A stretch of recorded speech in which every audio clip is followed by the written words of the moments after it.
बेटो, आओ जरा पास बैठो। आज तुम्हें एक पुरानी बात सुनाता हूं। ऐसी बात जो मेरी अम्मी ने मुझे सुनाई थी और उनके अब्बा ने उन्हें। तो बेटा, बात यूं है, एक जमाने में एक घना जंगल था।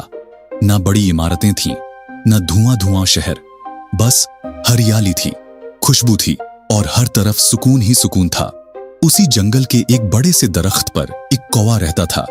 स्याह रंग का, चमकदार पंखों वाला, तेज आंखों वाला, लेकिन थोड़ा सा घमंडी भी था। अपनी अक्ल पर बहुत गरूर करता था। एक दिन का वाकया है बेटा कि कौवा मियां किसी कस्बे के बाजार से एक ताजा गरम रोटी का टुकड़ा चुराकर उड़ आया। खुश हो गया जैसे कोई बादशाह खजाना लूट लाया हो। सीधा चला अपने पसंदीदा दरख्त की सबसे ऊंची शाख पर और मुंह में रोटी दबाकर बैठ गया।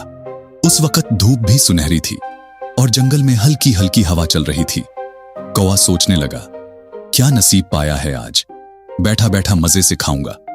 मगर बेटा, तकदीर के खेल भी अजीब होते हैं। उसी वक्त वहां से एक लोमड़ी गुजर रही थी। भूखी थी और बड़ी चालाक भी। नजर पड़ी ऊपर कौवे पर और उसके मुंह में लटकती रोटी पर। लोमड़ी ने सोचा, सीधे से तो देगा नहीं, कोई तरकीब करनी होगी। तो वो नीचे खड़ी हो गई दरख्त के और शुरू की ऐसी मीठी बातें कि खुद शहद भी शर्मिंदा हो जाता। सलाम कौवा मियां, लोमड़ी ने कहा, कितने नफीस लग रहे हो आज, माशाअल्लाह, क्या रंगत है, क्या शानो शौकत। सुना है आपकी आवाज भी कमाल की है, अगर एक सुर छेड़ दो तो मेरा दिन बन जाए। कौवा मियां का दिल फूल कर कुप्पा हो गया। सोचा, आज तो वाह वाही लूट लूंगा। मुंह खोला, गाने लगा और उसी वक्त बेटा वो टुकड़ा नीचे गिर पड़ा। लोमड़ी तो पहले से तैयार थी, झपट कर रोटी उठा ली और हंसती हुई दूर भाग गई। कौवा मियां मुंह ताकते रह गए। दिल में अफसोस हुआ, शर्म भी आई। सोचा, क्या बेवकूफी कर दी मैंने, बस 2 मीठे बोलों में आ गया। कुछ दिन गुजरे। कौवा अब समझदार हो गया था। इस दफा जब वापस रोटी मिली तो लकड़ी का टुकड़ा भी साथ मुंह में दबा लिया।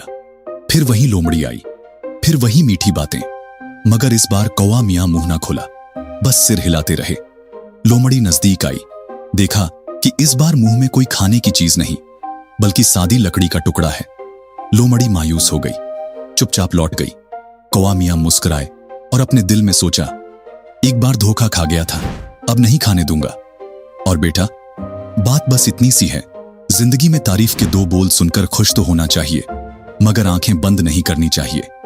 हर चमकती चीज सोना नहीं होती। और सब्र बेटा, सब्र वो ताकत है जो हर धोखे को मात देती है।